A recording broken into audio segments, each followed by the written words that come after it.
13 countries that exist but lack official global recognition, navigating contested sovereignty. What makes a place a true country? You might think it's about borders, flags, and leaders who call the shots.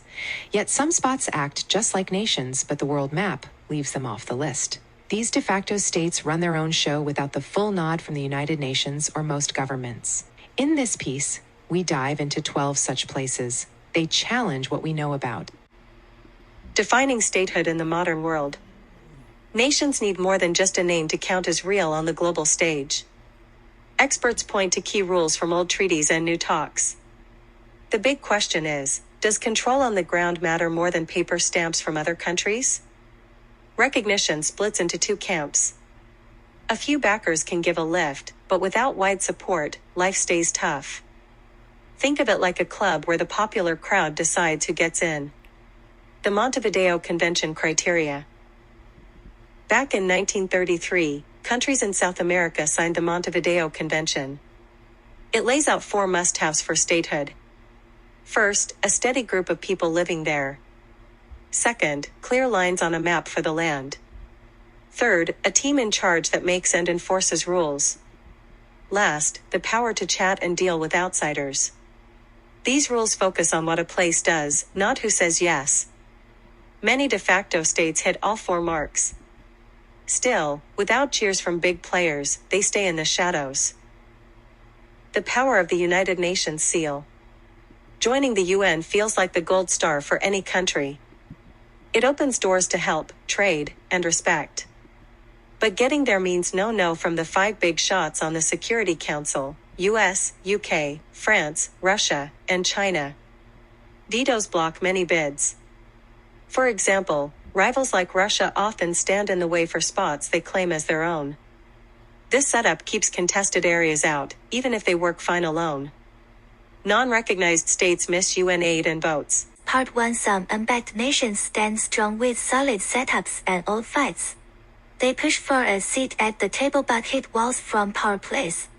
Let's look at 3 that mix democracy, wars, and big economies. Taiwan Republic of China ROC. Taiwan runs like a powerhouse island nation off China's coast.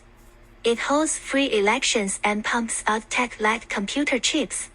Over 23 million people call it home, with a strong army and buzzing cities. The snag? China's One China rule scares off most countries.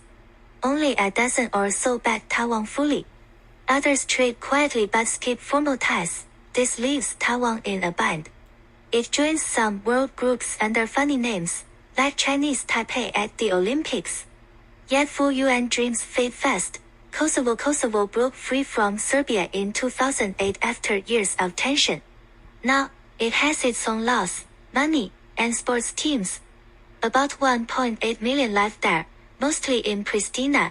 The US and over 100 countries say yes to Kosovo. But Serbia, Russia, and some others cry foul. This split keeps it out of the UN. Life goes on, though. Kosovo trades with Europe and builds ties step by step. Ethnic rifts linger, but progress shows in schools and jobs. South Ossetia and Abkhazia. These 2 spots split from Georgia after fights in the 1990s and 2008 war. South Ossetia sits in the mountains, home to 50,000. Abkhazia hugs the Black Sea with 240,000 folks. The 1990s and 2008 war.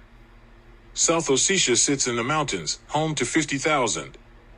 Abkhazia hugs the Black Sea with 240,000 folks. Russia backs them hard, giving passports and bases. Just 4 countries see them as real: Russia, plus Venezuela, Nicaragua, and Nauru. Georgia calls them breakaways, both run schools and elections. Yet isolation bites. No big trade, and borders stay tense with checkpoints. Case studies in contested territories. Part 2, post-Soviet mess and deep divides birth more such places. They cling to roots amid frozen fights. Russia often plays a key role here. Northern Cyprus, Turkish Republic of Northern Cyprus, TRNC. Turkey stepped in back in 1974 after clashes with Greek Cypriots. The North set up its own rule, with 300,000 people. It has beaches, farms, and a capital in Nicosia. Only Turkey says yes. The UN keeps a green line dividing the island. Talks drag on for a fix. Daily life mixes Turkish aid with homegrown grit. Casinos draw visitors, but growth stalls without wider links. Transnistria, Pridnestrovian Moldavian Republic PMR, this thin land strips along Moldova's east border. It claimed freedom in 1990, backed by Russian troops. Around 450,000 live there, speaking Russian and Romanian.no country outside sees it as legit. Russia props it up with gas and guards. Moldova wants it back. Transnistria prints its own cash and runs factories. But jobs are few, and youth are the world beyond. Sahrawi Arab Democratic Republic, Western Sahara, Spain left in 1975, sparking a grab by Morocco and Mauritania. The Sahrawi fled to camps in Algeria.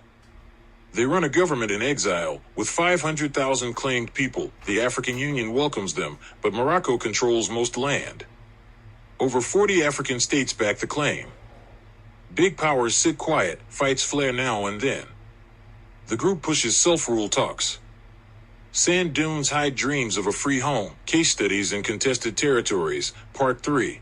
Somaliland Somalia fell into chaos in the 1990s, but Somaliland broke off in the north. It holds elections and guards its 900 kilometers coast. Over 5 million thrive in Hargeisa.no1 gives the nod, though. It beats Somalia in calm and ports. Why skip it? Neighbors fear copycats, this puzzles experts. Somaliland begs for a chance, offering stability over the Mess South. Nagorno-Karabakh, Artsakh, Armenians held this mountain spot inside Azerbaijan for decades. They ran it as Artsakh since 1991, with 120,000 people. Fights peaked in 2020, then Azerbaijan took full control in 2023. The republic ended. Folks fled to Armenia, echoes of loss linger.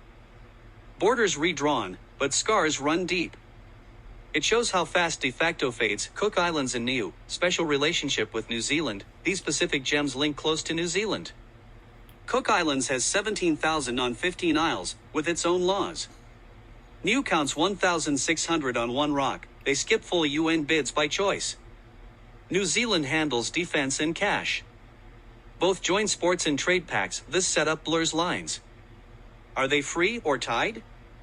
It tests what counts as a standalone state, navigating the barriers. Tips for engaging with de facto states dealing with these spots takes care.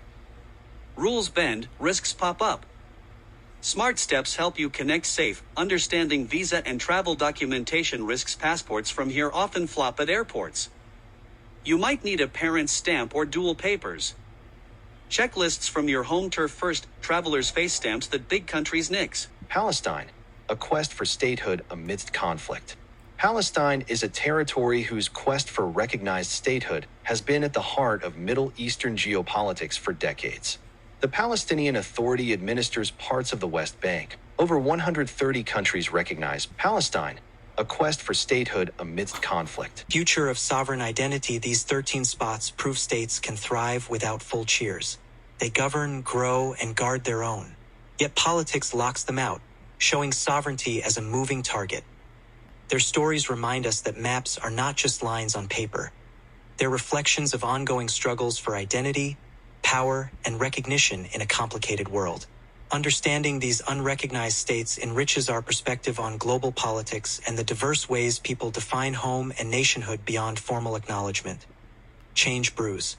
Wars end. Deals form. Who knows what maps look next year?